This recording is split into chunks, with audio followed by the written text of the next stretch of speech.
Jumpman, start like 23.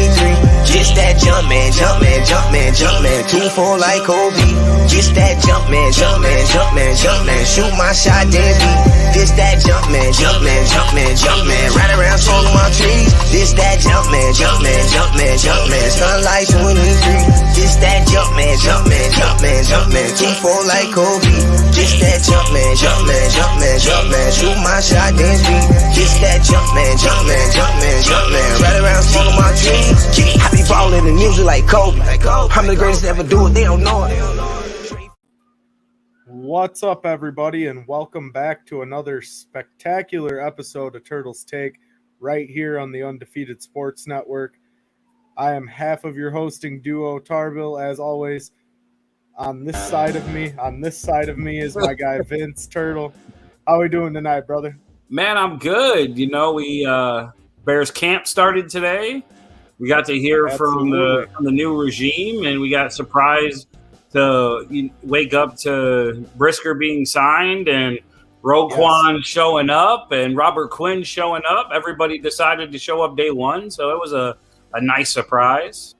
Yeah, that was a big thing for me. We'll touch on that here in a minute, but before we get right into it, we got a couple big guests joining the show tonight. One of them is our resident expert, Angelo Camacho. Hey, what's up, boys?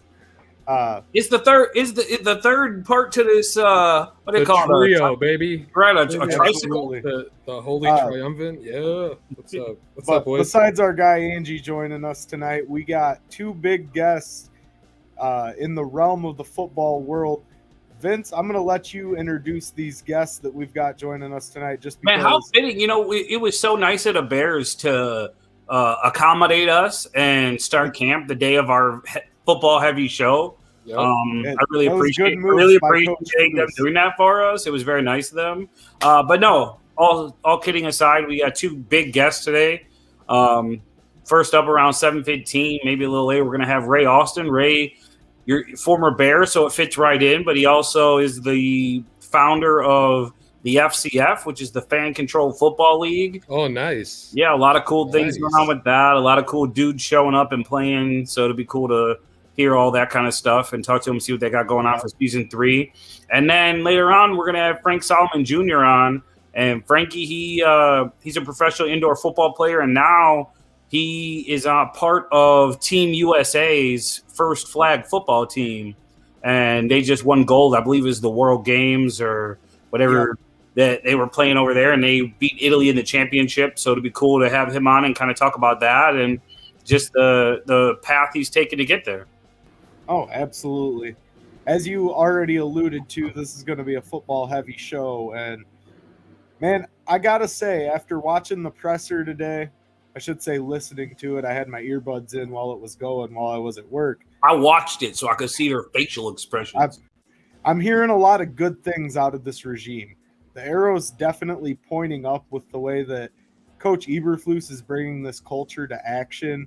And you see it. You see the accountability. You see everything that they do, both him and Ryan Poles. They're men of character and they stick to their word, which is something that we never got with the old Bears regime, the former Ryan and Matt. Yeah. Yeah, so, I mean, you're hearing that too from players, right? Like Jalen Johnson, he accidentally let it slip, the differences between the new coaching staff and the one that was here before. And I just think you're going to see accidentally. One of the questions they asked Coach Eberflus was, with the few veterans that are left from this team, what kind of conversations are you having with them when they get here? And they're like, wow, there's not really a whole lot of people here that I know, or there's, everybody's new, the coaching staff is new. And I thought he answered it really candidly. He said, well, first off, in today's day and age, every year is like that in the NFL. It's so rare to have a team that's been together for a long time. Obviously, not to the extent that our Bears are this year, but he said he's asked them to coach a lot. He's asking Eddie Jackson, he's asking Robert Quinn, them guys, hey, be coaches out on that field. Help them really young. Help the kids understand what they're supposed to do here, but not just on the field. Like, teach them how to be pros. You hear all the time about guys who they just no one was there to teach them how to be pros. So they didn't learn how to do things the right way. I think you're gonna hear that a lot from this regime, that they want to do things the right way. They expect people to handle themselves a certain way. Ryan Poles talked about it when they asked him, which was inevitable. They asked him about all the arrests and everything the Bears have had this offseason. Yeah. He said, look, it's on my watch. He said, whether we were reported or not, it's still on my watch. I thought it was really nice to see him take accountability. That is something we haven't seen from a regime in a while. Right. And even to take it a step further, you had guys that have been here a while that you hear them talk, and they said, look, we've all been called out already on film for not going hard enough. And if somebody tells you they haven't, they're lying. Every single one of us has been called out for not going hard enough. So you're hearing all the right things you want to hear. And I think we fell into that with Matt Nagy a lot, and Ryan Pace, where we heard all the right things, but it was from them that we heard it. Right. You're hearing it from everybody else. You're hearing it from the players. You're hearing it from, you're seeing guys be back in the fold, the Brian Urlachers, the Charles Tillmans, those guys who haven't been around now are around seeing it. So it definitely has been everything in the right direction. I think that definitely speaks volumes to where this organization's at. Excuse me. Their ability to bring in these veteran guys who wanted nothing to do with the last regime. Now you've got interest from these big names, like you said, and you're starting to see the hype and the excitement build up around this team a little bit. Right. Honestly, you guys are probably not going to agree with me on this, but I was looking at the Bears' schedule and I found it hard pressed. It was difficult for me to see this team winning less than 9 games this season. Winning less? Less than 9 games. You think? All right. at Tarbill drinking the Kool-Aid already. All right. I don't know, man. I don't know No, about that. honestly, if you look at the schedule and it's purely drinking the Kool-Aid already. We could go through the schedule. It's funny because usually I'm the one who's drinking the Kool-Aid, and I'm all, hey, it's going to be a really good season. Last year I did that. Well. I was, Bears are this, Bears are that. No, it just I got Bears whiplash. I'm going to be really focused on being 100% critical on this team this year. And that's fair, but honestly, if you look at the schedule, we've got a stretch of games, very winnable matches after the first 2 weeks of the season. We've got matchups against the Houston Texans. We play the Washington football team, the New York Jets, the New York They have Giants, a name. They are no longer the Washington football team. They have a name. The Commanders. I apologize.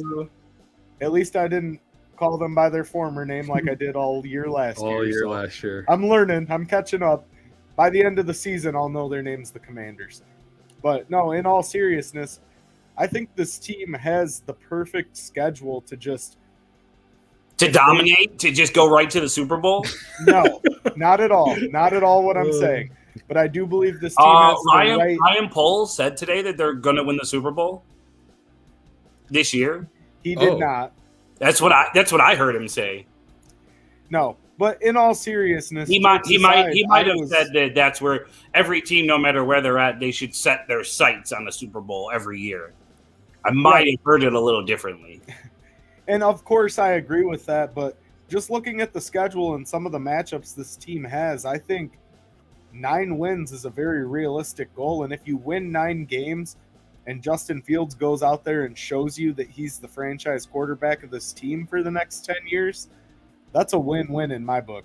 Look, if nothing else, I'm just happy that Justin Fields showed up in a very classy JD shirt. That's right, baby. Unlike our opponents up to the north, who their quarterback showed up as Nicolas Cage from Con Air. Oh my gosh. That's a good comparison right there. Oh, I saw it, and that was the first thing I tweeted because I'm trying to get this Twitter thing going. You know, I've been slow to it, but I'm starting to get a little you more were active today for sure. Been slow to it. You've been on Twitter for a year and a half, bro. Come on. Easy. Calling you out.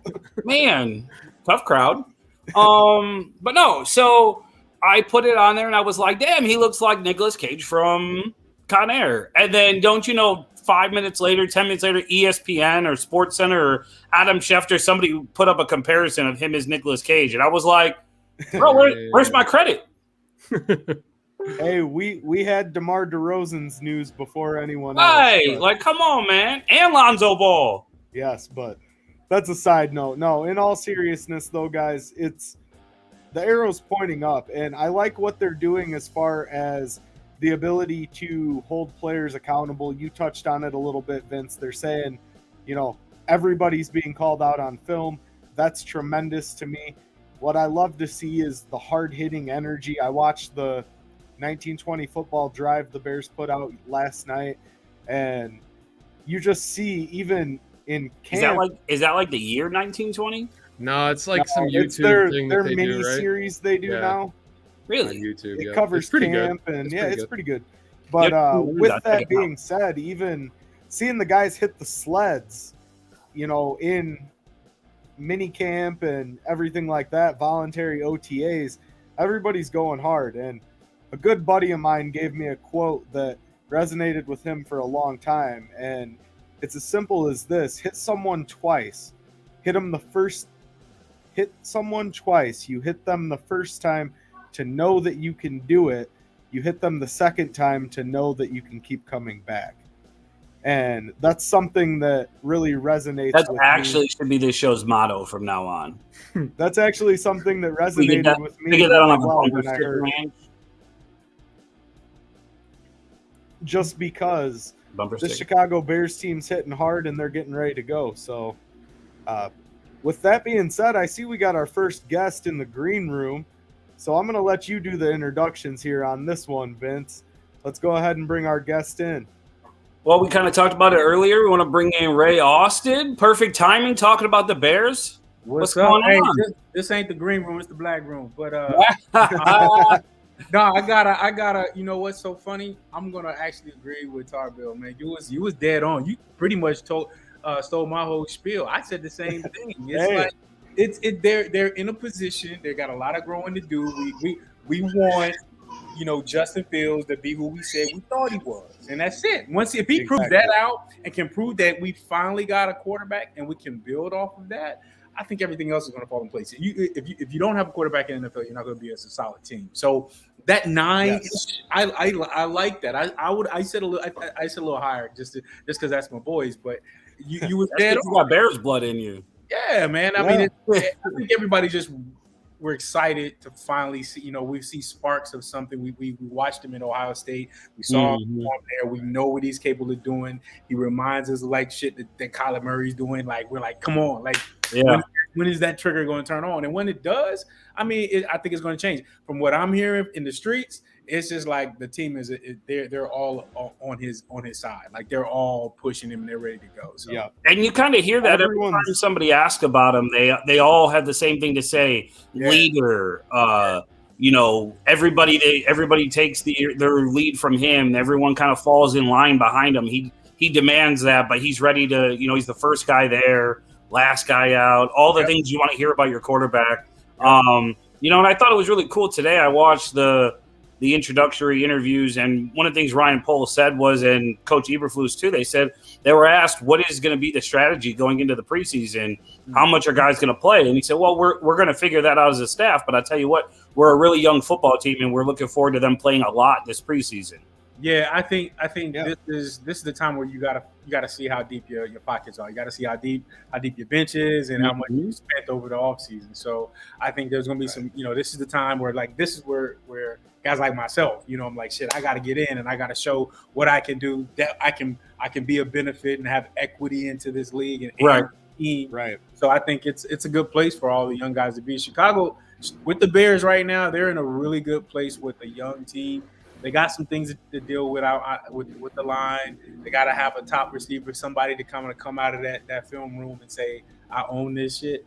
And I think they're going to be solid, man. Well, it was nice. Yeah. And again, I have to thank the Bears again for lining right up with our show day. But they announced earlier this morning that they had signed Riley Reif to come in. They got Schofield a couple days ago. It's two guys that are really plug and play guys that you can sign them in a few days later. You can pencil them in as starters. So it helped kind of see that line start to take shape, and everybody said, oh, well, that's great. You've made all these moves to save money, but now what are you going to do with it? It was nice to see them go get Riley Reif for, $10 million on a 1-year prove-it contract. If he plays like he can, then, we'll see him here long-term. If not, it was only a year. It was 1 year still, huh? I didn't see the contract. That's 1 year, $10 million. It can be up to 12.5. So, okay. That was one signing that shocked me. I was happy to see it, but I didn't think that he would be going anywhere. I think he was rated 9th by PFF. The guard position last season. So interesting acquisition for the Bears for sure. To me, that just shows me like that they are not happy with the caliber of players that were there when they got there. Like Tevin Jenkins, you've heard things coming out about him, playing with the second team. So it's nice to see them, if they're not happy with the guys they have, that they're not afraid to go out and bring in more competition. Let me just say this. When you get a different, regime, everybody wants to, got to start off fresh and start off with some guys that you got a chance to put your hands in. I was talking to a friend of mine that's a scout. Actually, well, can't say who it is, but I'm about to get in trouble. A friend of mine that's a scout, and he was saying that he's like, we're in that position right now that we're shuffling a lot of guys around. Like we're bringing in guys constantly because we're just trying to get the right jelly. You know what I'm saying? And you get that. It's like, what's the right sandwich for the entire? Right. Do we bring in more vets? Do we spend a little bit more money and bring in more vets, or do we just say, we try to be strategic and that's being the Bears. Let's just be honest, being strategic when it comes financially and seeing what we can get for what we have. Absolutely. And that's 2 points to allude there. They did exactly what they said they would do when it came to protecting Justin Fields, both through the draft and through free agency. They've trued up that line and made it a lot better than it was last season. Yeah. And not only that, the accountability comes back into play again. You've got guys shuffling around on the line. I don't think the Bears like Tevin Jenkins' body style, the current regime.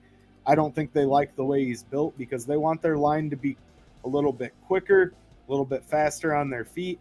He's got kind of what I call the bowling ball body, right? He's kind of got that top-heavy figure.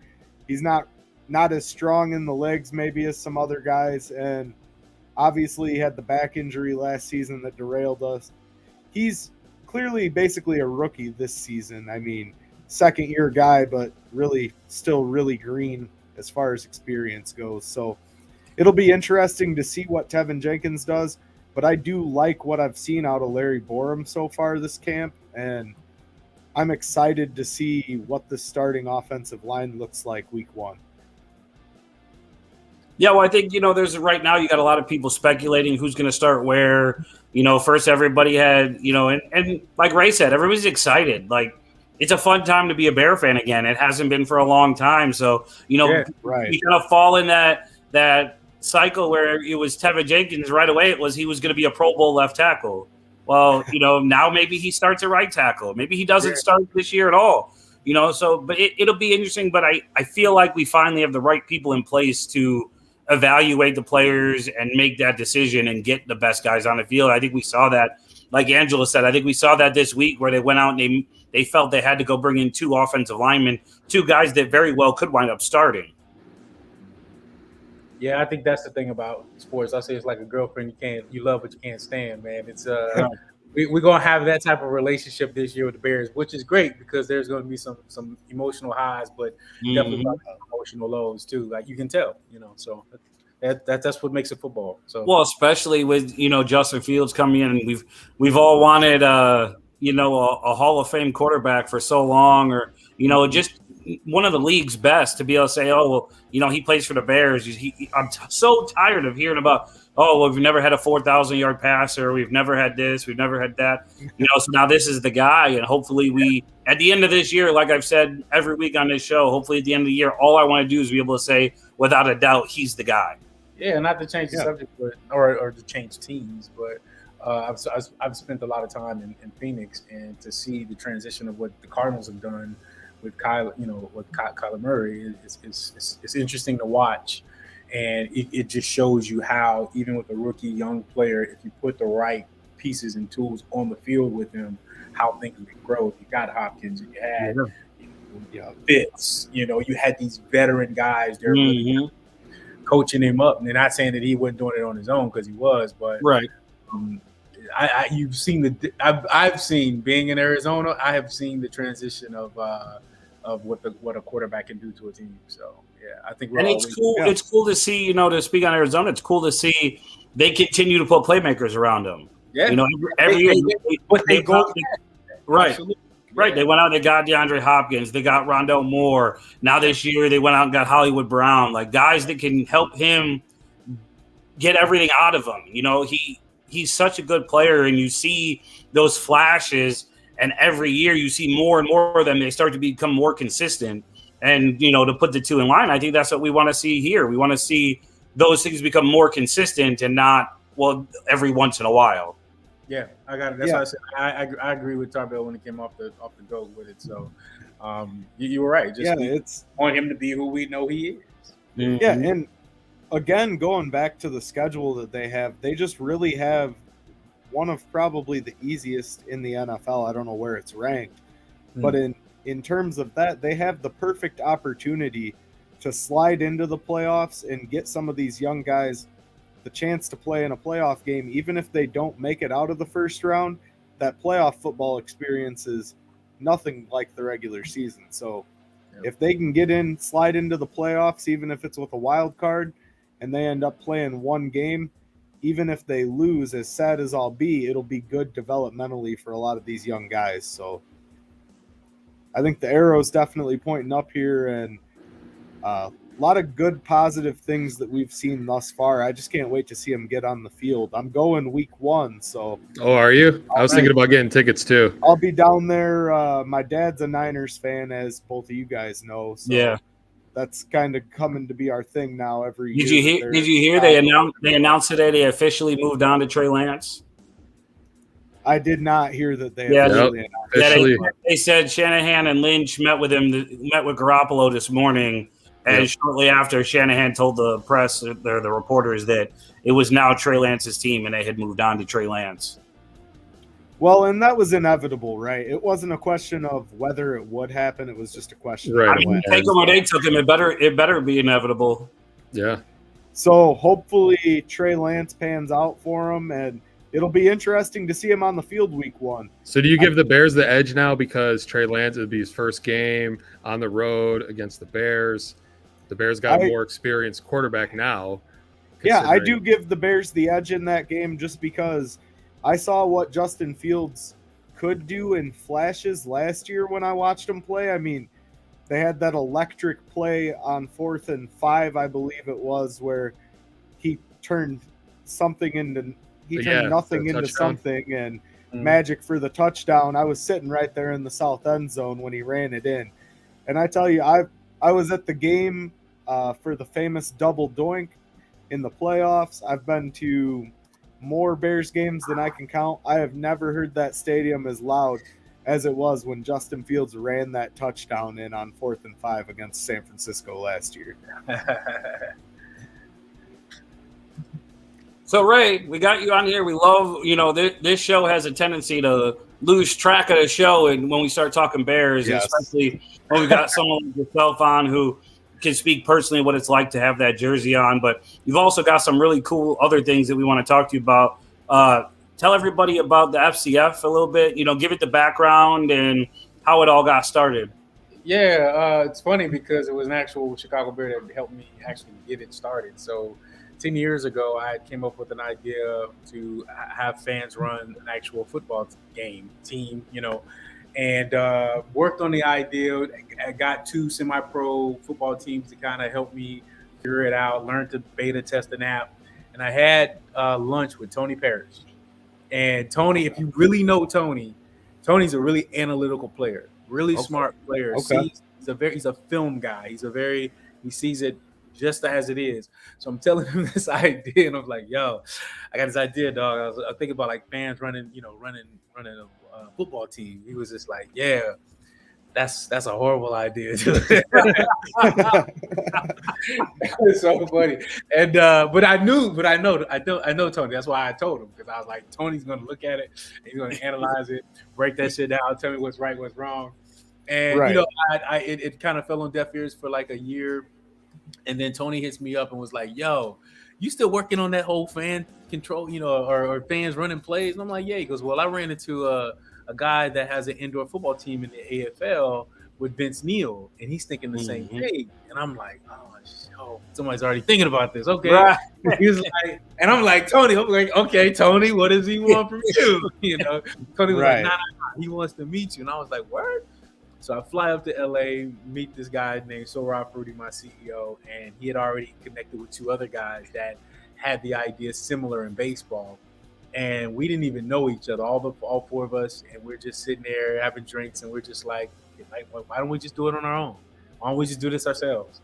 And so we were just like you guys, just sitting here thinking about an idea, came up with it. Then 10 years later, we raised our Series A at $40 million. We partnered up with Lightspeed Ventures, Verizon Ventures, Animoca Brands. We have distribution on NBCLX, Peacock, DAZN. Twitch is our main channel, and they actually invested in this as well. Nice. Okay. We had 8 teams that played a 9-week season, and people will go, okay, so how the hell? Where did you guys play? Where were you guys at? Where did you guys play? What cities were you in? And if you think about it, and to me, and I think about all these other leagues that have came in and left, we call them the alphabet leagues. They're here one day and they're gone the next. And it's why are they that way? And it's because the blueprint has not changed. The $1 billion blueprint that the NFL has, no one can compete with.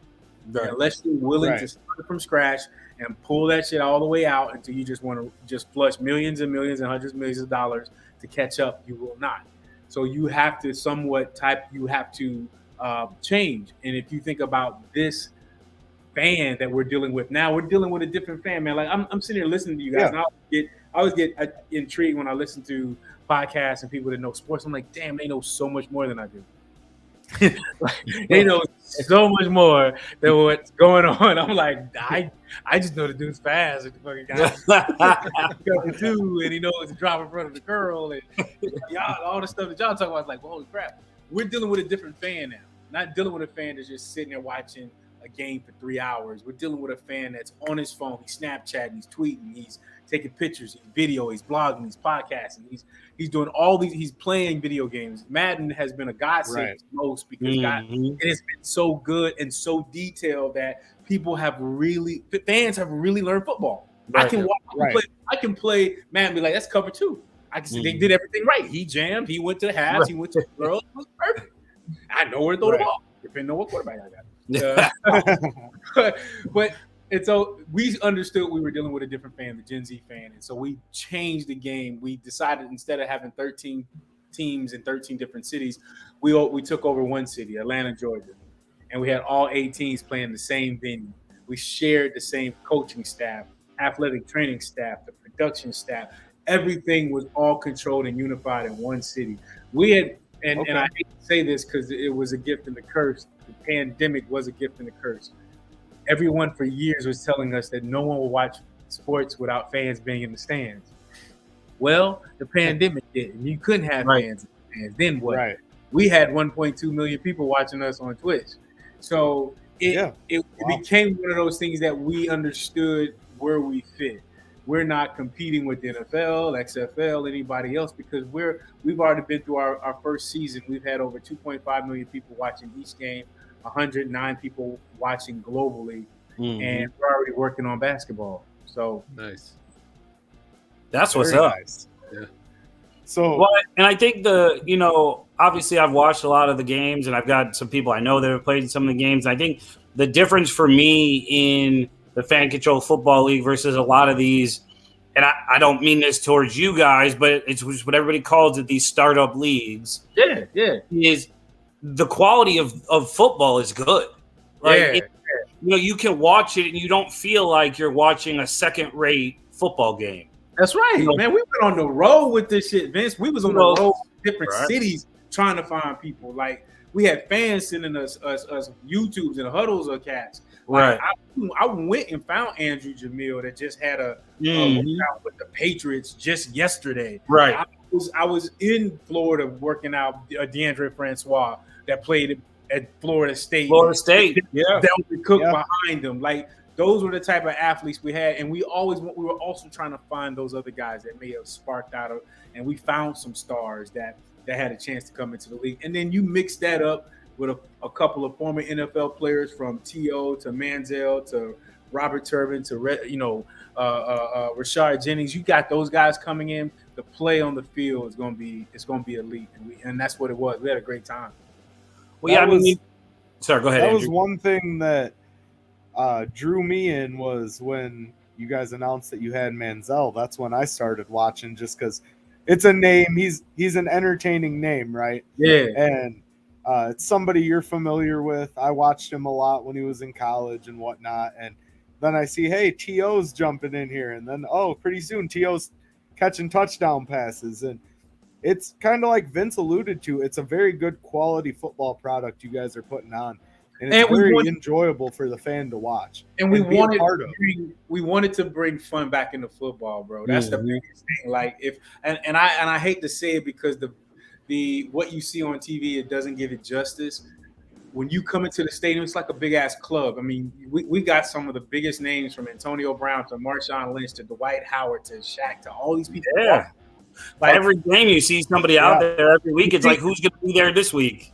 Yeah, and that's what it was. I kept saying, we're not saying week 1 and week 2 anymore. We're saying episode 4, because we're going to have something completely crazy that's going to happen every week, which it did. And it was just like, we're trying to change. Everybody uses this word, disrupting. Fuck, we are disrupting sports in a major way, because we're breaking down the walls. I say this all the time. When you think about the NFL, NBA, there's executives, wall, players, wall, fans, and everybody separated. We took down all those walls, and we got fans hanging out with Marshawn. We got fans taking pictures with me. Like, they hanging out with the founders. They hanging out with the players. We got the players coming up in the suites, hanging out with the team owners. Like, we wanted to do something that hasn't been done before. And, that's what we're creating. And it's just so great, because with the 4 of us, the 4 founders, we come up with an idea tonight. We're putting that shit in tomorrow. You know what I'm saying? Right. We ain't got to work through we got this regulation, and we got, that's cool. That's cool. Let's do it. Right there. Right. So our minds are so open to so much of things that we have coming down the gate, man. Fan controlled football is just the beginning. Yeah, well, it's absolutely definitely cool, and you can see, like you said, every episode, every week, you can see it getting better and better and better, and the movement, the momentum it gathers every single week is just, from the start to where you are now, it was always everybody, you would talk to somebody about it and they would be like, yeah, but. And then you'd say, oh, look at this. And they'd say, yeah, but. Right. You don't hear that anymore. The yeah, buts are gone. Now it's, yeah, but did you see them do this? Yeah, but did you see who else was there? Like you said, it's a party every week. You never know who's going to be there. And like I said, and for us, we're a sports show. For us, the quality of football is just so good. You've got such great people from the top down. You can see the building blocks you put in place is really helped propel you guys to where you've gotten. And like I said, you watch it, you feel you're watching football. But I see you miscounted. You said a lot of good things in a lot of good places. But the one thing you forgot, this, like, you was like, oh man, the football was great. It was it. Listen, fans were running the teams. People forget that fans were running those plays. Fans were drafting those players. They were the ones looking into those guys and putting those guys in the league. And you actually brought up a good point. For those who, I know a lot about it, so sometimes I skip over stuff. But for a lot of people who don't understand, can you just, you don't have to go into the whole thing, but kind of give a little bit of a little breakdown of how that works. Yeah, so basically, if you want to be a fan, you can go to our website, fcf.io, pick a team. There's 8 different teams. We have 4 OG teams, is what we call them. Those were our first 4 teams that we started. And those team owners, those teams are owned by celebrity influencers. Marshawn Lynch, Richard Sherman, Joe Montana, Renee Montgomery, Quavo, Tiki Rondé Barber, Jamal Anderson. Then we have 4 new teams called their NFT teams. And so you have to own we have our own NFT called a Baller, which is dope. and you have real life utilities, meaning that if you buy one of those ballers, one of your bonuses could be hanging out with Marshawn all day, or going to the Gatorade event with us with the founders later that night. Like, we won't get flown in first class and then come sit in the suite with the commissioner and watch the game. Like, those are the benefits that we have with our NFTs. So we have those 8 teams. Once you choose a team, now all you got to do is basically vote on what the team name was going to be, what the logo is going to look like. People submit names and logos, so you're always, if you got an idea, like all those team names that we had, and the logos and the colors of the teams were based off of what fans wanted. So fans uploaded hundreds and hundreds of names, hundreds and hundreds of logos, and hundreds of color palettes, and we just kept breaking it down until the fans decided, like, this is what we want it to be. And so once we do that, that's awesome. I go onto the road. I hit over 8 different cities from the west to the east coast. We videotape everything so the fans see all of our tryouts. We get over 30 to 80 players per tryout per city, and we just run them through the whole combine. And then I do an interview with them as well, because we want our players to be content creators too. So we used a lot of them in a lot of stuff. They did our podcast. Some of them did voiceovers. They were entrepreneurs, all that kind of cool stuff. But the ultimate thing that you're able to do as a fan is call plays. So on game day, when you download the app, you have 4 plays, just like Tecmo Bowl, 2 run, 2 pass. And you can pick that play. You have 12 seconds to pick that play. That play is generated all around the world. When I say world, globally, from Australia to Japan, and sit down to the quarterback, and the quarterback has to run that play. I like it. And so what we say with fan control football, we just don't want you coming in on Saturday. Saturday is the party, but you got, like I tell all my players, if you really want to be, if this is really important to you, it's a craft. So you study your craft. You come and you watch film. So we urge our players to come into our video streams and watch film with the coaches, so you know what to call in the game next Saturday. Don't just come in and just all willy-nilly just calling plays. You know what I'm saying? Right. Like, understand the game plan. Really take this on as your second job. And and I know a lot of people are like, man, that's crazy. There were people that took this on as their second job. Do you feel me? Like, it was incredible that some of the break. We were getting people that were breaking down situational on teams. I was getting bombarded with emails of strength and weaknesses for certain players, and asking me who I should draft. And and it's bananas. And it's really what we really created is a sporting community that people have always wanted. They wanted to say so, whether it was logos, name, players, what's being called, coaching staff, what the music's being played, all those things. We just give our fans those choices that they've always wanted in their sporting experience. Very That's cool. awesome. Yeah, the play calling obviously is an amazing feature that you guys have, and it really makes the fan feel engaged and interactive.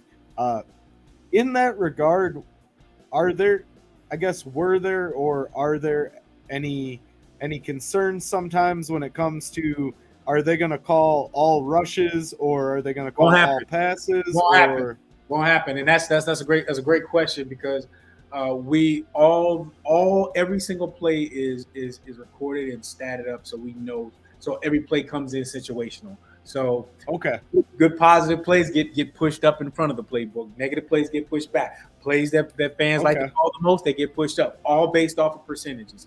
And so let's just say you and me play more than Vince and Ace. Like, they don't come in as much. Well, we probably got more power when we call our plays. Got it. So that's almost kind of jumping on the chip when you're playing, poker or or something like that. Right. So okay. We always say that no fan is created equal. When you come and call plays, you can gain more power than the other fan.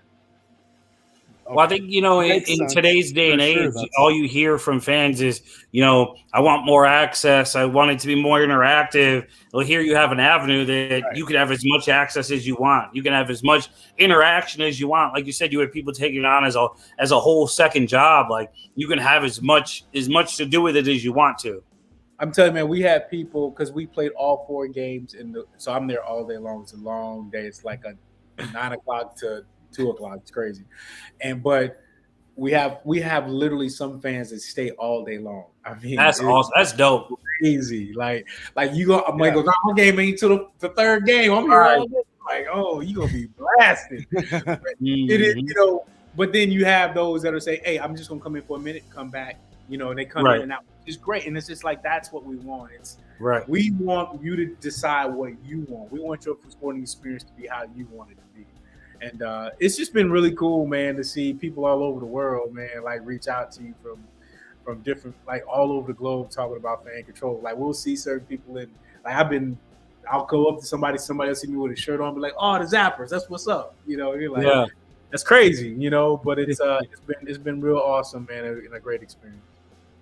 No, that's awesome. We appreciate you taking the time to join us to talk about not only the Bears a little bit, but go into the fan-controlled football a little bit as well. Wow. Thank you for taking that time out, and we do appreciate it. You want to let everyone know where they can follow you before we let you go? Yeah, you guys can find me on Ray Austin 36 on IG and Facebook. I'm always hanging out with Vince, so Vince is always texting me on shit on all the time. So and check out FCF.io. It trust me, you will not be bored. And that's fan control football, and we're about to get into fan control hoops, and I tell you, it's going to be bananas. Nice. Can't wait for that. I'm definitely interested to see the hoop side as well. Yeah. So Yep. More to come there for sure. As always, we appreciate it, and hopefully we'll be able to get you on again soon here mid-season so we can talk about things that are going on, and we can always chalk it up for the Bears as long as we need to. So 100 back in. I'm all for it, brothers. Well, we appreciate it, man. I appreciate it. I know we kept you way longer than I intended to, but we appreciate the great content and talking about everything, and letting everybody know how they can get involved and what it's really about, because it's such a cool thing. And it's one of those things, there ain't nothing like it. Like there's no other thing that you can put it up against where you're like, oh, it's the same thing. Like it's its own thing. And I'll leave you guys and the fans on with this. This was something we started 10 years. It was on a napkin. It was an idea that I had on a napkin, and we have been all over the world with it. It's one of those things that you tell people, like, man, if you got an idea and you got a dream to do something, like, do that shit. Like it's I can't even say anything else about it. So, and I will before we let him go, I will speak to this. It is one of those stories that so many times somebody has an idea and they start talking about it, and somebody says, nah, that's not going to work. And enough people say that's not going to work, and they go, you know what? They're right. It's not going to work. What the fuck am I doing? I can honestly say that this grew from a team in the IFL to him building it all the way to a league. And just to see the steps and the building blocks and everything that it's become, just keep doing it. No matter what people tell you, no matter how many people tell you it's dumb and you can't do it, look at what it is today. Appreciate it, guys. Thank you, guys. Absolutely. We appreciate it. Absolutely. Have a good night. Thank you, Ray. I appreciate it. No doubt. Thanks, guys. Soon. Bye-bye. Man, talk about a great way to start the show. This interview, it's been a long time coming, and Ray is nice enough to come on and give us way more time than I tried to get out of him. He probably had 200 text messages and 100 phone calls while he was on with us. The man is just the busiest dude I know. So I really appreciate him coming on with the show and giving us such a behind the scenes look at what the Fan Control Football League is. Like I said, it started, there was 2 teams in the IFL. It was the Screaming Eagles, and I forget what the fans called the other team. And just from it growing to that into a league now, and to see the product they put on the field, like I said, it's such good football. And then all the excitement and entertainment that comes behind it in a club atmosphere that plays football. Right. No, it's like I said, when I started getting into watching some of the FCF games, that's what enticed me, was the product they were putting on the field and the environment that was there at the games. You see these big names every week, like you alluded to, and it's something that makes it fun, makes it interactive. I mean, there's nothing else like it. And if you love fantasy football, you're going to love fan-controlled football. And I mean, like you guys were talking about, if it's not for the quality of the product, it's not going to be successful. Right. But what makes it even that much better is like you're not just watching a bunch of, nobody scrubs. Like they're putting on a good performance for everybody while they're out there. Well, yeah, the whole idea of just an average fan, right? Like you go on, you sign up, you set up to call plays, and then all of a sudden you tune in and you're calling freaking plays for Johnny Manziel. You're calling a pass play for Terrell Owens. Like, where else can anything like that happen? Like, other than Madden. Like, you do it on the video game, now you're doing it for real life. Like, the shit is just crazy. Yeah, it was crazy when they hit that Terrell Owens acquisition, too, because I was like, man, T.O.'s going to be catching passes at, he's in his late 40s now, or maybe even 50. I'm not sure. He's probably in his 50s or late 40s. I was going to say, I'm not sure exactly how old he is, but the man just to see the athleticism and the guy's a machine. It's crazy. Well, it's funny, like, because I know some of the guys that play in the league and some of the coaches and whatnot, and, as professional as they all are, you still see, like, the Snapchats and that, like, bro, it's Terrell fucking Owens. I mean, how do you not, though, especially out. if you've grown up watching football, you know what I mean? Like, right. You're going to be starstruck a little bit. Well, take Tarbill. You're a huge 49ers fan.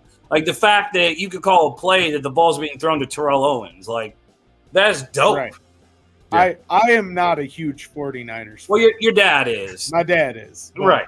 But you know what I mean? Like, just, for guys who are 49er fans or Eagles fans or just Terrell Owens fans or, like you're an Alabama fan, but, a Texas A&M fan and gets to call plays for Johnny Manziel, and you get to see dudes, like he said, you get to go out and watch the game, hang out with Marshawn Lynch and all this other shit like that you don't get to see anywhere. Like, it's what makes it so special.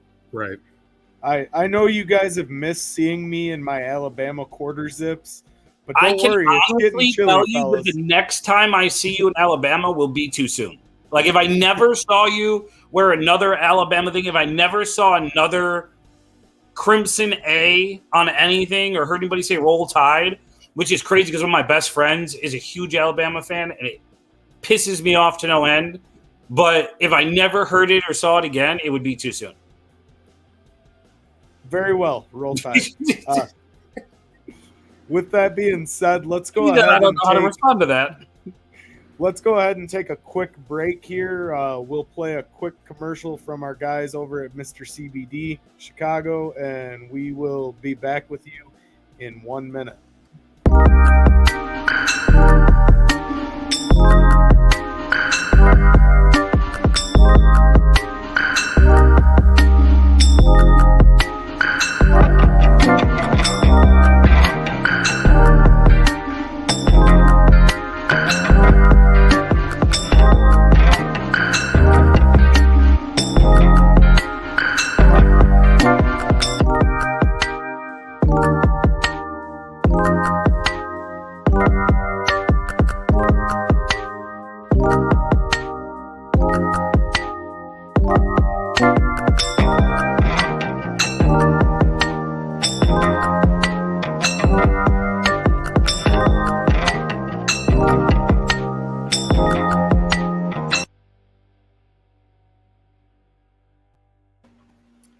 All right, and we are back here with you right here on Turtle's Take on the Undefeated Sports Network.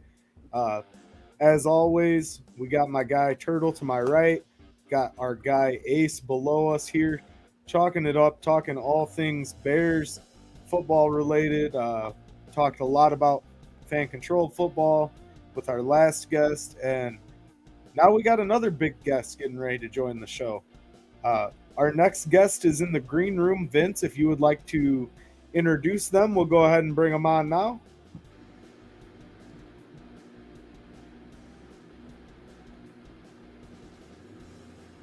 All right, so we got Frankie Solomon Jr. on with us, just fresh off winning a gold medal with Team USA flag football. What's up?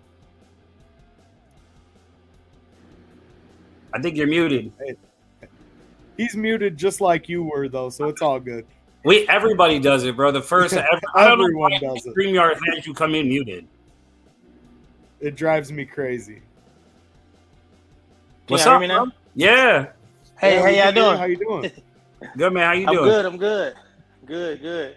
So I was just telling everybody about your gold medal with Team USA flag football. You want to tell us a little bit about that?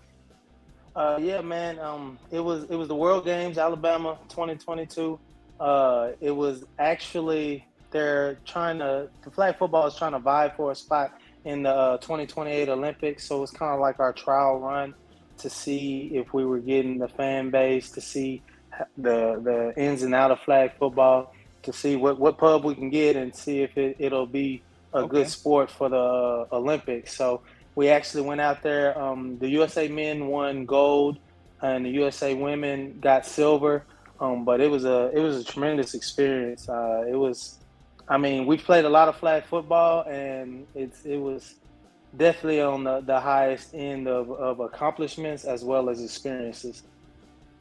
That's awesome. Absolutely. Hopefully we do get to see it in 2028. Oh, yeah. Definitely, Fingers man. crossed, I'm sure. excited. Yeah, I'm excited. I think we did put on a good showcase. The other countries were actually better than advertised, and so I think it's more of a competitive feel. They want to see if guys are going to be competitive as well as carry themselves professionally, and I think both were displayed that weekend. Yeah, I mean, there's nothing better than winning a gold medal when you're trying to trying it out and see how it goes. And I think the big takeaway from it was how competitive some of these other teams were. You think U.S., it's one of those things you think, oh, well, the U.S. is just going to smash everybody and nobody else is going to look like they could play. There was actually some really, really good games throughout the competition. And so just walk us through a little bit, like, how did you, go from qualifying to making the team? What was that process like? So the process, I've actually been on the team since 2018. Okay. I'm the last original member from the 2018 team. I was actually playing arena football at the time, so I missed the actual qualifying trials. Mm-hmm. But one of my good friends, he wasn't able to make it and basically spoke up and said, hey, man, let Frankie take my spot. End up going to Panama City, Panama, and playing in the 2018 international games. They call it IFAF. And we end up winning with our now coach at quarterback, George. And so from there, each year they make you try out. And each year I try out. I always tell people I go out for defense because most people don't want to play defensive flag football. It's kind of like arena football. They want to score a lot of points. So I go out for defense, and at one point in my career I played arena football, so I got paid to stop guys in arena. So it's not as hard in flag when they don't have a running start. Ultimately, I usually go out there, catch a couple of picks, make the team, and then they name me captain, and I run the defense. Awesome, man. Awesome. That's cool. I didn't even realize that it had been around that long. Playing, you said from 2018, and such a cool concept, and it would be pretty cool and pretty special to see it actually in the Olympic Games. Oh yeah, most definitely. So I want to say Team USA men have now won 7 straight gold medals. Because they do it, they call it IFAF, which is the International Flag Football Games. Okay. And now they bring it into the World Games, so I think we'll be a part of. They'll put it a part of the next World Games, and then now they're starting to try to do like international championships as well as American championships. So the flag football game is growing not only from the aspect of internationally, but in the school system, guys just want to make it something, an actual sport for non-tackle players. So I just think it's a very cool experience for myself and the rest of us flag guys to be the guys that are stepping stone for that, the bridge builders, as we would call them. So ultimately, it's been around for a while, but USA has not lost a tournament, I want to say in 7 tournaments, and hasn't lost a game in about 6, maybe 5 tournaments. So, and they're not all blowout games. There's some close games, so it's not like we're just dominating everything. Because I tell people all the time, you guys beat who in the championship? Italy. Italy, and Yeah. we beat them. Okay. We beat them 46-36, and their quarterback is a dual citizen. He's a New Yorker Italian, and their star receiver was a New York Italian as well. Okay. So a lot of these countries are getting like dual citizens, where these guys are from that country, but they're actually American as well. So that's going to close the gap, in my opinion, as far as for other countries as well, because you get like Panamanians. A lot of those guys are in Florida now. The Italians are in New York. A lot of Mexico guys are in Texas. So you'll get a lot of dual citizens who actually are getting a lot of American football, who are going back to teach those guys. And it's not like we're playing some bums. They're all athletic. They're all smart, and they all pick up the game fast. It's just, at the end of the day, this is American football, and we play football. Right. No, that's awesome, especially to hear the sustained success that the USA teams had, even playing that level of competition. That's awesome. And as I said, excuse me, very interesting to hear from the players' perspective in that aspect, because we don't know exactly what goes into trying out and joining teams, being able to make the defense, as you said, being named defensive captain. So that's awesome. Yeah, most definitely, man. It's like I tell people, it's a process. They usually, so this last time they invited 24 guys, the top 15 made it. Now, because flag football is growing so fast, and the athleticism and the game is revolutionizing, they're inviting 48 people this year, in which only 15 are going to make it. So try being the GMs and coaches of that tryout. Yeah. So I think, huh? I was just gonna say, now, do you think you see sometimes like, not to compare the two, but like volleyball and some of the other Olympic sports, you see them have like USA 1, USA 2. Do you think it's something that as it grows, you might start to see countries have more than one team in the tournament? I possibly think that is a high probability, as long as they're going to allow it in the Olympics. If we get into the Olympics, I think it'd be a high possibility, because at the end of the day, man, we got so many guys that can play. Right. And with there being so many guys that can play and no true risk of like really hurting yourself, like we'll say getting paralyzed, a lot more people want to sign up and play, and then a lot more parents want to sign their kids up. So we're talking about 2028. That's 6 years away. So you could have a 17-year-old right now that's a baller. Yeah. By the time the Olympics come, he's 23 and he makes the team.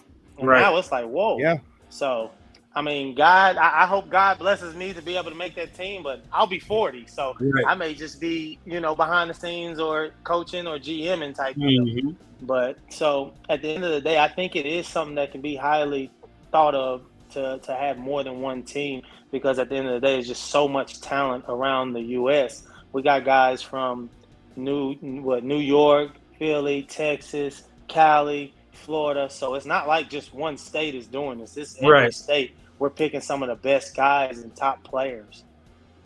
That's very cool. So, most definitely. To segue a little bit, when it comes to NFL, are you a Bears fan? I gotta know. No, I'm a Philadelphia Eagles fan. You're an Eagles fan. All right. Yes, sir. Yes, sir. Eagles they've been making some moves here in the offseason, and they're looking like they're going to win the division so far from what I've seen. So looks like the majority of the so-called experts have been picking them to win the division for sure.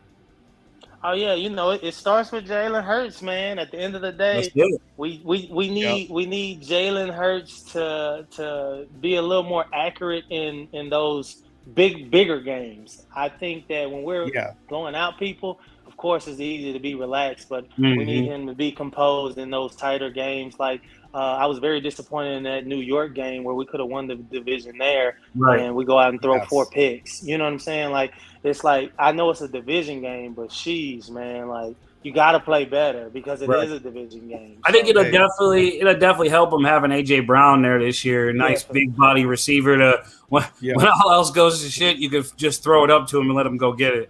that'll be our Alshon Jeffrey now. So I'm excited to that, and I think that as long as Smith stays healthy, he can really he can bring back that Deshaun Jackson vibe. Yeah, it'll be easy. It'll be better for him that he doesn't have to be the guy now. He can. AJ Brown can get the double teams. He can just work, whether it's in the slot or on the outside, and work those one-on-ones and use his speed and quickness to, the run after the catch and everything. And it's always good when you got a nice corner back there like Darius Slayton back there. Patrolling everything. So they and our front seven is pretty good too. So I'm always excited about that. As long as Darius Slay can lead them, like getting them in coverage, getting them in their checks, I think the front seven is going to do what they've been doing for the last couple of years. So ultimately, it's up to Slay to really lead that secondary charge, and then, like you said, AJ Brown to come in there and be a true number one. And I think it's kind of like how you got to treat Hurts is that shooter in basketball. Get them going early. Let them have a few of them little 5 and 10 yard runs. Yeah, let them get in rhythm. Let them get in rhythm. Let them start feeling themselves. That way, when he starts blinking, he can make all the throws. Then he's one of those guys that I feel like when you watch him, he doesn't really start to play till he gets hit once. Once he gets hit, then he's like, "Oh shit, okay, we're in the game now." Now it's real. Now it's live. Let's go. Yeah, let me wake up for sure. Well, man, we really appreciate you coming on with us and, giving everybody a look into flag football and what it can become and what it's been and, just the whole process involved in it. That was really cool. It was fun to hear about it. You kind of hear it, but you don't really know what all goes into it. So it definitely is more involved than a lot of people that just hear, they play flag football. Oh, yeah, man. And I tell everybody, just go check it out on NFL Network.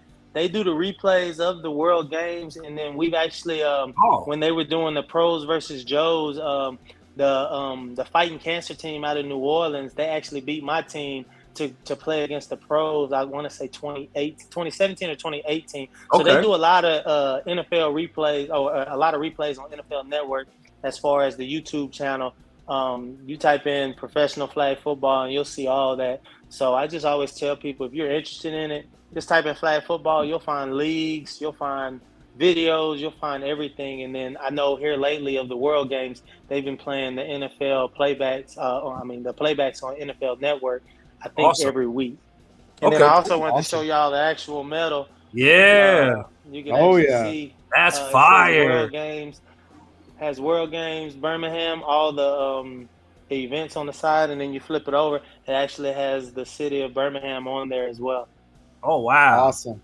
Wow, that's cool. Nice. That's cool. You never know. You realize how much detail is put into them. Oh yeah, man. You see them on TV, but usually don't get that close where you can see nice up close and see what's on it. That's awesome. Is it heavy? It looks heavy. It's got a little weight to it. Yeah, it's got some weight to it. The ceremony was really dope because it really gave you that Olympic feel. So I can only imagine if it does make it into the Olympics, how that ceremony is going to be. It's like a award ceremony times 10 because it's just everybody's there watching you, all eyes on you, and just happy and wants to take pictures, and it's just a great feeling. That's awesome. Well, hopefully it gets keeps building up and finds its way to the Olympics, and we'll definitely be watching and definitely going to go over to NFL Network and try to find those replays and check them out because it sounds like there were some really good games. Oh, yeah. Yes, sir. Well, thank y'all for having me, man, and I appreciate it. It's been a blast. We appreciate you coming on. And we'll have to have you on again soon. All right. Hit me up. Before we let you go, you want to let everybody know where they can find you? Oh, yeah. So on Instagram, it's cap.franchise_212 BHM. And then Facebook is just Frankie Solomon Jr.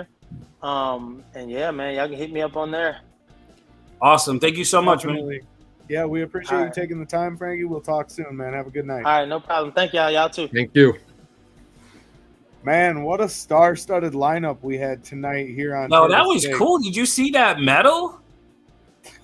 That thing had some that was a flex, right? Like you can knock a man out with that thing. Right. Flexed it. He was like, "Oh, I'm just gonna stand up, grab my gold medal, and come back to the show." If you had a gold medal, you'd stand up. I'd wear it every day. Hell yeah! If I had a gold medal, it already would have been on. I wouldn't have had to go get it. But when I heard it, I was like, "Is he about to work out right now?" Well, he's on the video with us. And then I saw him with the medal, and I was like, "Oh, that's what it was." But that shit was fire with the detail and everything. Like I thought it was, like you see him on TV, and like you see people win gold medals, right? And I thought it was just like cool. It's a medal of gold, like.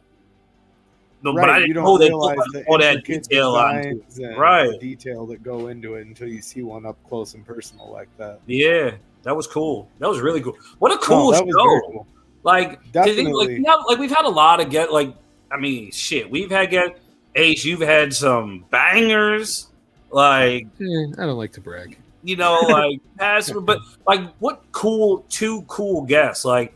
To go, with the fan control football league and everything that goes into that, not to mention he was a Bear. Then on the other side to a member of the gold medal winning USA team. And then, a defensive captain and everything goes into that. And then on the other hand, being a professional arena football player on top of it. Like, it was just cool. Two cool guests. And it was really dope to hear like the background that goes into it.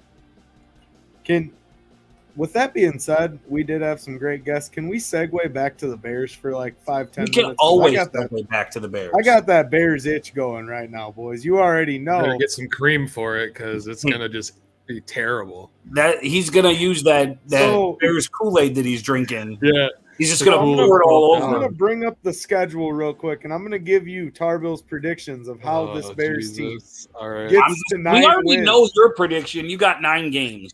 We want to hear it in Ace and I, and we'll take turns. All right. We'll take turns. Let me pull up the schedule real quick. Chicago Bears. Oh, I got it right here. We'll go round table. He said, "I'm driving this bus. I'm driving this bus. It's my hill, and I'm gonna die on it. Damn Let's go. What are they? So week 1, Chicago Bears home opener, Sunday, September 11th against San Francisco in Chicago. W. I think that's a win. Now, I think that's a win. I think if Garoppolo was playing, I think they would have lost. Look, if you're driving, Jimmy G is a bum, dude. Look, really? Yo, he's handsome. You can't talk that way. He's handsome, and he's a local kid. What is wrong with you? Yeah, he is a local kid. I do realize that he played at Eastern Illinois, right? Very good. Look at you showing your football knowledge. Hey, I know a thing or two about knowing a thing or two. Look, you know who else? That's my co-host right there. But look, for real though, if you're gonna drive the bus, you got to keep track of who said W and who said loss. Yeah, I got it. We all got wins on this one. Easy. Yeah. All right. But you know who else played at Eastern Illinois? Tony Romo. Week 2. Pretty good. So let's move on to week 2. Yes, that was my point. Week 2, who we got? Just because he's a local I already kid. know who we got. All right, week 2, we got the Green Bay Packers. That in week 2 we have the Packers. Week 2, prime time, baby. Sunday Night Football. Can we all agree that that's a loss, right? No, that's a win. You know what? Hold on now. In Green Bay. Hold on. I could see it being week 2. Aaron Rodgers hasn't found a consistent receiver yet, and the Bears go in there and steal a W. I think so. What I think for the Bears to win, right? I think that game would have to be very low scoring, and I think that no. 2 rushing touchdowns out of Justin Fields. 2. I think they would have to definitely control the game. I'm drinking the Kool-Aid, and then you're over here pouring the Kool-Aid on your head. he's got Justin Fields 2 rushing touchdowns against the Green Bay Packers. So I got that as a loss. You got that as a loss as well, Vince. You know what? I'll go W. I don't know what you're doing with your finger. Win or loss? W. Okay. This is crazy. All right. So Angelo and I have that as a loss. You have it as a win. So we're 1-1. You're 2-0 at this point. 2-0. All right. Next up, week 3 versus the Houston Texans. That's a win. That is a big old W. Yeah, that's a win. Okay, what did Jameis say? They gonna be eating W's. That's what they gonna be doing. Yeah. So Angelo and I are at 2-1. You're at 3-0 at this point. Can you imagine if the Bears come out 3-0? Bro, if the Bears come out 3-0, I bet the over. So if the Bears come out 3-0, I'm be hella happy, for real. Fair enough. So week 4, then we go into it. We've got the New York Giants in New York. Yo, that's a W. I think that's another W. Oh God, I'll say that's a win. Yeah. Yeah. Okay. So Come on, Daniel Jones is awful. Yeah, I was just gonna say Daniel Jones it doesn't do it for me. And by week 4, Saquon Barkley will probably be hurt already. Bro, Vince got the Bears starting 4-0 right now. Yeah, that's crazy. Oh my God, you're drinking the Kool-Aid. They're gonna win 9 games. You're fucking crazy. As the Bears going 4-0. You're crazy. They're starting 3-1. Let it be you guys got them 3-1. It's not like you guys have them. I guess that's true. Got 4-0. That's true. No, 3-1. I have them at 3-1, but I think they can win 10 games. I said 9. Let's keep going. Let's keep going. But let's keep week going. 5, 4. All right, week 5 at Minnesota. I think that's a W. That's a loss. I got it at as a Minnesota. Loss. I got it as a loss.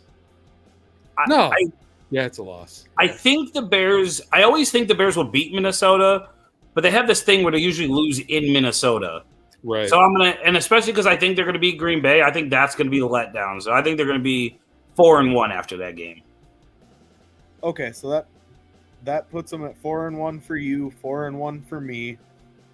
Angelo, did you say win or loss? That's Negative. Nellie's got him at 3-2. Okay, so Angelo's got him at 3-2. Yep. Next, the Washington Commanders. I got that as a win. I got that as a W. I got that as a W as well. Wait. Hold on real quick. Does Vince have them at undefeated? Nope, 5-1. 5-1 Okay. I had them losing in Minnesota. Yeah, you're right. So I'm 4-2. And really, the thought behind that, just to pull the curtain back a little bit, is I think they have more of a shot at beating Minnesota than they do maybe Green Bay. So if they do lose to Green Bay and they beat Minnesota, I'll still be right record-wise. Yeah, okay, that's true. Fair enough. Just letting you know a little bit of the strategy that I put into this that I'm linking off the top of my head. So moving on, Monday, October 24th in New England, 8:15 p.m. on ESPN, primetime slot. Big old loss. I don't know, man. I don't know. Oh. I think they have a shot at winning that game. Unless Roll Tide. Hold on. Mac Jones Let me have a little sip of this man. Bears Kool-Aid over here. Unless that game turns out to be the N'Keal Harry revenge game. Oh, and he goes off on New England. We got and the they come up with a W. It's already a W. Hey, didn't they say that same thing about the Patriots and Tampa Bay playing, and then they lost to the Patriots last year or the year before? I don't know what you're talking about, but it's a W. Okay, fair enough. I got it as a it's prime time. Yep, prime time. I feel like this year, prime time, the Bears are going to show out. They might not win all the games, but I think they're going to come prepared to look the part. So I'm going to say that's a win. And I didn't even mention the week before that Washington game is an 8:15 Thursday game. Oh, that's definitely a W. Carson Wentz blows in Thursday games. So, I mean, he also blows in Sunday games and Saturday games and Monday games, but fair enough. So I got this as an L. Vince, you got it as an L? No, W. You got New England as a W. I got it as a W too. I got it as a W. So you've got 6 wins now. We're not even halfway through the schedule, and you're saying 9 wins is unachievable. We're just going to tank the second half. I'll tell you this. I could be talked into them beating Minnesota. Vince got him undefeated right now. Okay, so week 8 at the Dallas Cowboys. I think that's a win. I think that's an L. What? They play the Cowboys so good every time they play them. They do play the Cowboys very well. It's always competitive. You're right. Very well. Sorry. I can see it go either way. L. For the purpose of this discussion, I'm going to say an L. It's at Dallas. Yeah. It's in Dallas. L. Dallas doesn't play well in Dallas. L. So this is true. They I got play it as a better W. on the road than they do at their own home. There's going to be more Bears fans in that stadium than No, they got Dak Prescott. They got CeeDee Lamb. They got Ezekiel Elliott. I got it as a win. I got it as a loss. I got it as a loss as well. So I'm right now at what? 1, 2, 3, 4, 5, 6 wins. 6-3.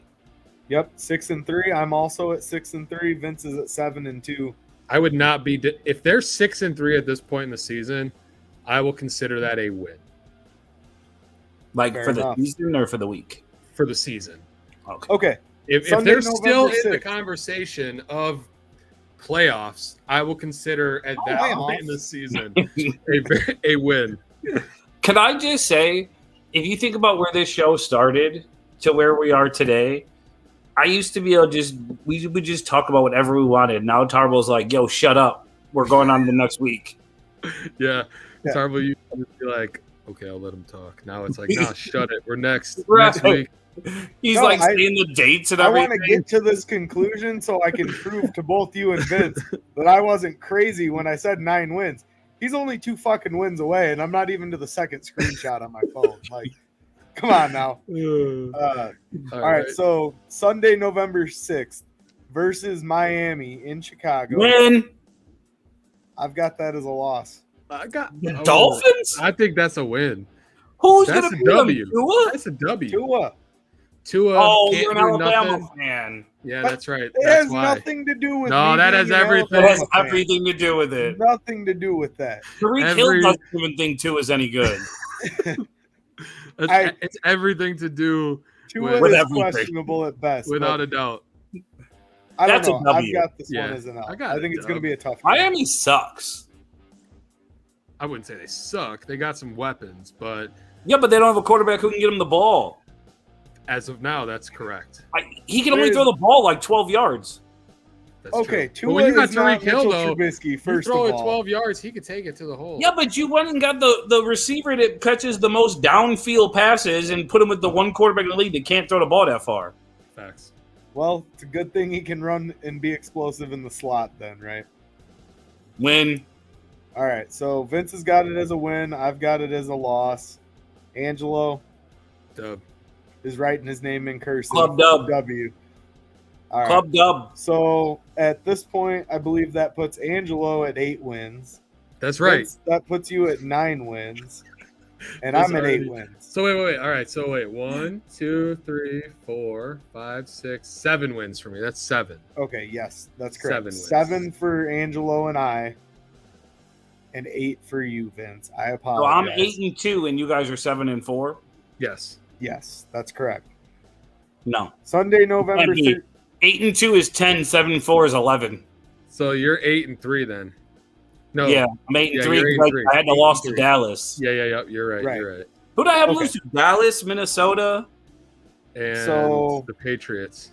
No, that was a W. Oh yeah. The N'Keal Harry revenge game. All right, I'm not doing very well keeping track of this, but I know you're driving a bus. Move through to the next game. What week are we on? Sunday, November 13th, against the Detroit Tigers in Chicago. I didn't even know I had a Google Home. Well, apparently.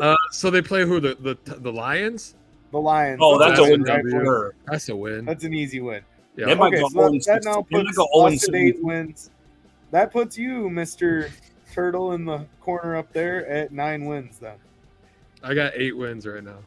So 8 wins. So all right, let's hit the back half of this schedule real quick. There's still half the season, and we're already at the fucking. We blew past the over.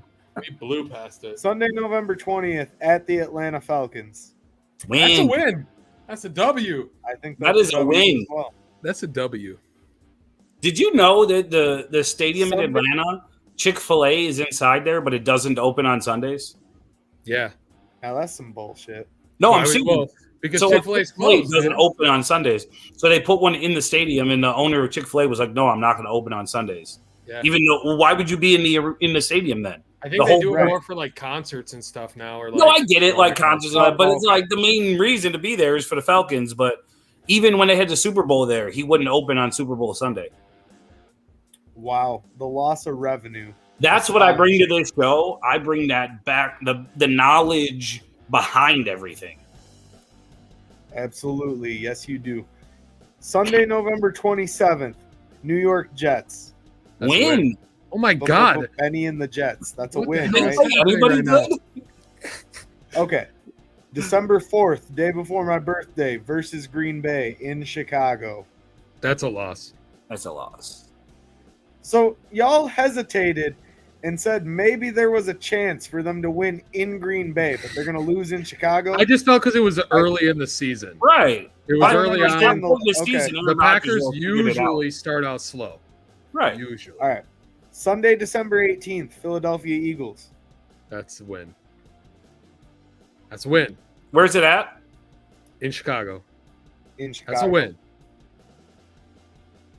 Robert It's Quinn a got W. 6 stacks that game. All right. No, I'm just kidding. Day You know what? I before think it's a loss. No, it's a loss. Day Can't before change. Christmas. A.J. Saturday, Brown scares December me. 24th versus Buffalo in The Chicago. freaking That's a loss. why they got to ruin my Christmas by losing this game by a lot? So I got them it's a losing loss. this game. Who do they play? The Bills Buffalo. on Saturday. Josh Allen. You know what? Maybe they beat them. No, they don't. Stop. Just Yeah, hear me out. now you're drinking. What are you Stop. drinking over there? Yeah, man. We need to check on Turtle. Did you have a couple Who Mick took and over Ivies while Turtle's you were on body break or over something? here? What's going Hear on, me man? out. They lost their offensive coordinator. They lost their Okay. whole offensive scheme. And they still have Josh Allen. But That's is he right. really that good, or did Brian Dable just bring it out in him? Ooh, it scares me that maybe Brian He's Dable. really that good. Maybe that means Brian Dable's going to make Daniel Jones good, and they lose to the So Giants. now we got to go and He is reevaluate that game. He is not. To wrap up the season, the last 2 games of the season, our Chicago Bears have a Sunday, January 1st matchup at Detroit. That is a W. That's a a win. W. And a Sunday, January 8th game, time to be announced. Yeah, it's against the because it's Minnesota gonna Vikings. it's gonna decide on how shitty their records are if they want to flex it out or not. So, Who are they playing? The Vikings. Minnesota That's a win. in Chicago. It's a Okay. win. They always Okay, beat so- in Chicago. I got it as a Turtle win too. Turtle has the Bears winning the division and going to the Super Bowl is what we've learned through this exercise. No, they could still lose the division to the Packers Right. because they lost those games to the Packers. But no, So realistically, what do I have them at? 13 and 4? Yeah, that's insane. 12 and 5? If they go 13 13 and 4, 13 and 4. I'll sell my house. I don't have So, To who? but we went through it as Whoever. well, and I had them at My 11. mother-in-law wins. actually wants to move to Wisconsin.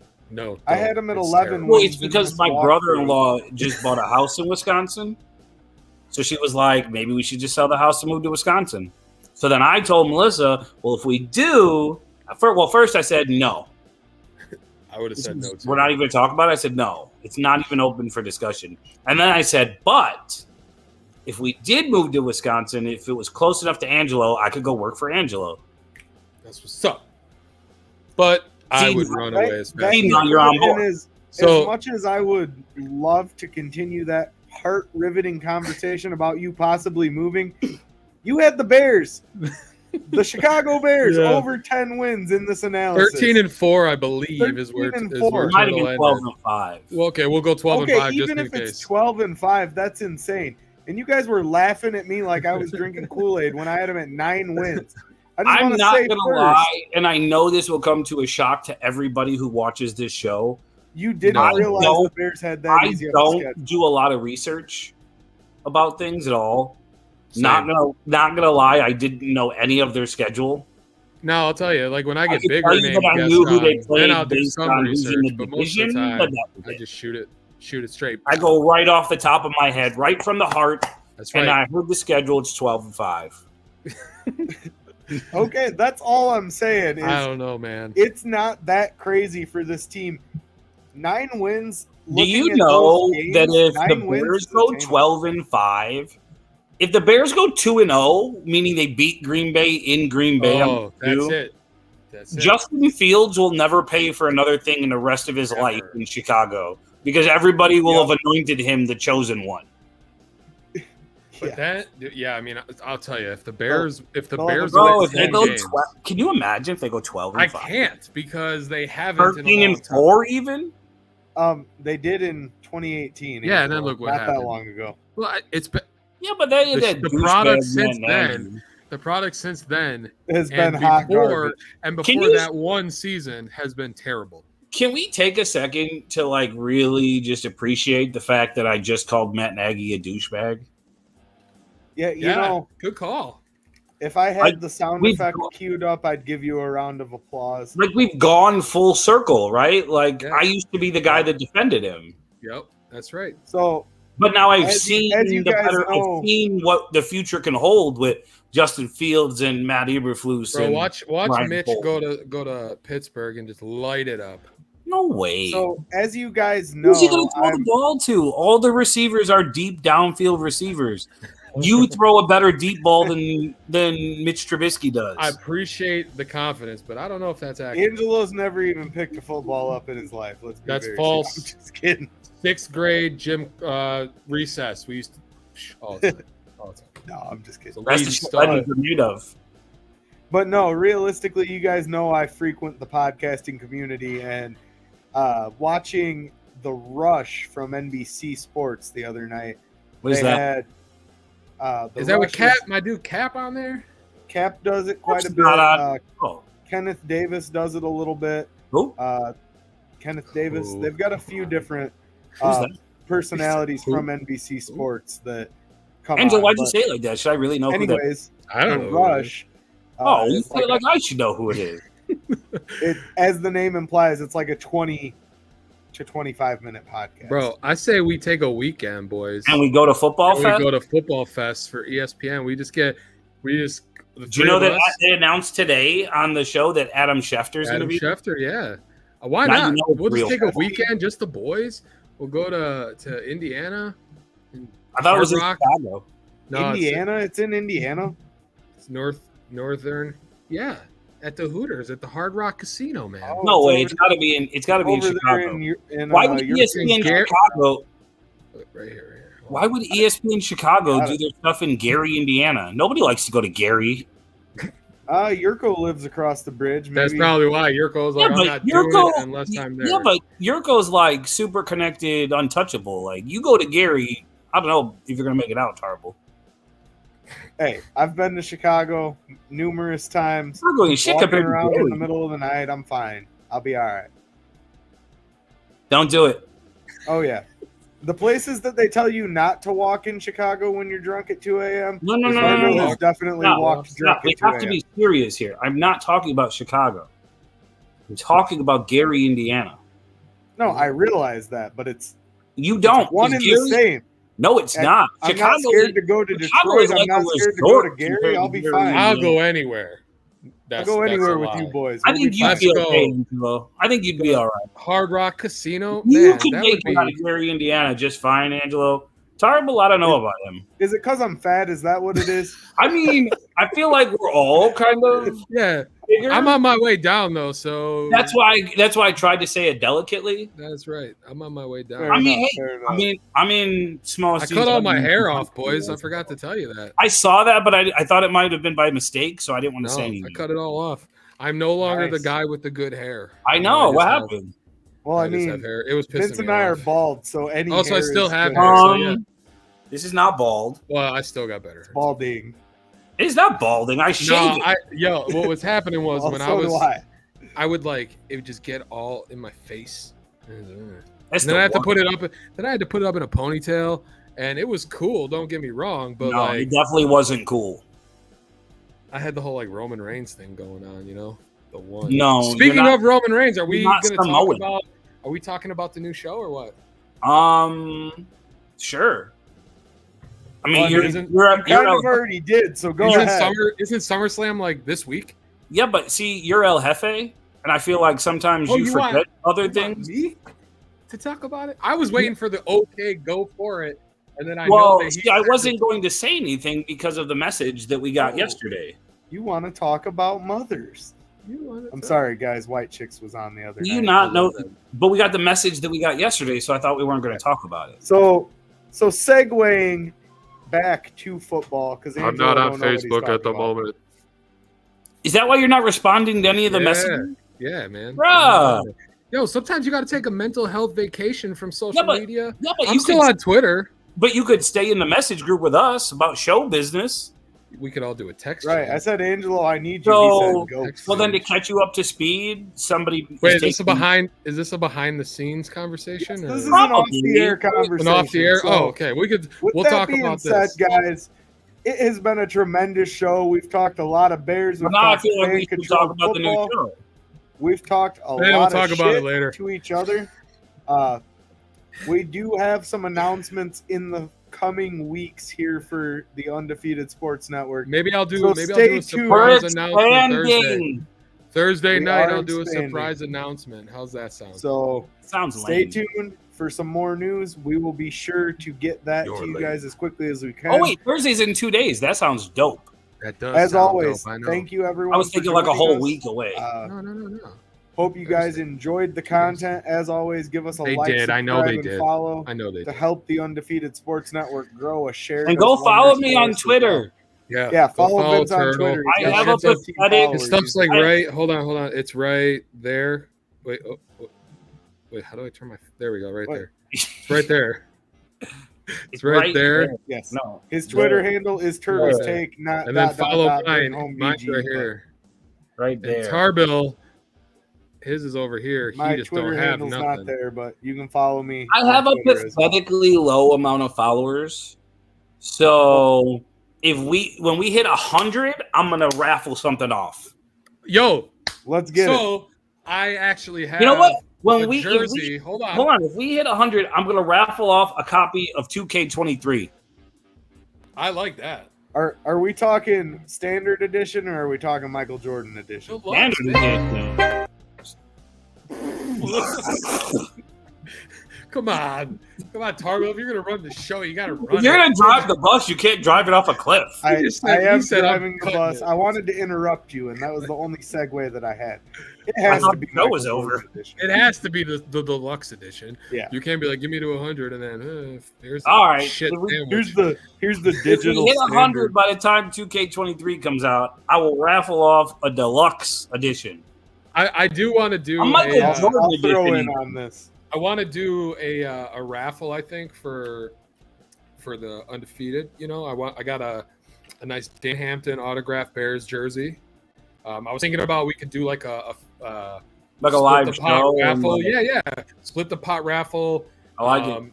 Do all kinds of shit. A game, you know what I mean? And then you know, who knows? Maybe if we can get our hands on some tickets, we could auction off some tickets and shit, and then we could, you know, I don't know, donate some of the money. Tarbill and I keeps- have some Nick and Ivy apparel that we can raffle off. Yeah.